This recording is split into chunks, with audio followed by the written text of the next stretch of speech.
You thought the Bay Area real estate market could not get any crazier than it already is. A house in Cupertino, which is basically the size of a hotel room, sold today for around $2 million after just 6 days on the market. The house does not even have any kind of heating nor stove. KTVU's Mark Sayer is live in Cupertino this afternoon with a look at what someone is getting for a lot of money. Mark?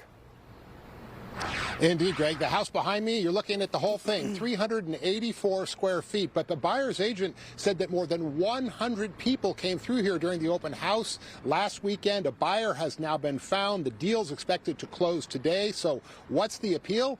Well, let's take a tour inside. So we are in the master bedroom / living room that opens up into the dining area / kitchen. Listing agent Fabiola Perez Bonafide doesn't have to spend too much time to show this home. In fact, you've just seen more than half of it. Here's the other half. This area here can be used as a closet or a space for a dresser, and then it leads into your bathroom. At just 384 square feet, you've now seen the entire house, which has no appliances and no heating. It takes just a matter of seconds to walk from one side to the other. So why is this house so popular?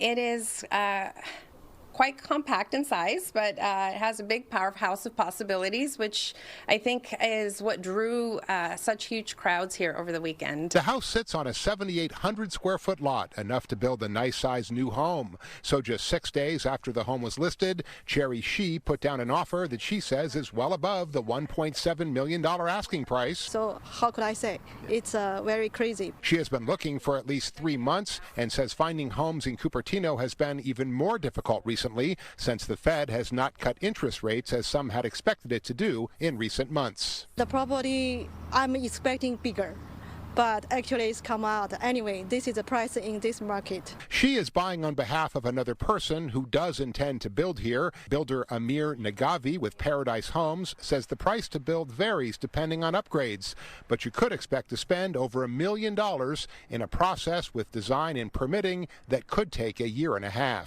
It depends on what you want to do with the house. I mean, if you want to build what we call a Home Depot grade home, it costs differently than if you want to build something that is a little bit higher up and then very custom homes. People can still build a pretty good sized home here and be in the neighborhood where all your neighbors' homes are worth $4 to $5 million. So I think that's the potential people saw when they came through.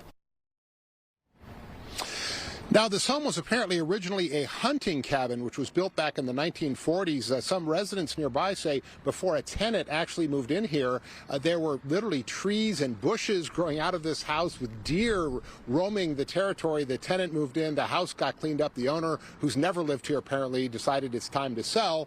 And essentially, that's what it takes to get into the Silicon Valley housing market these days. Greg, quite a story. 6 days, 384 square feet, and they have a buyer.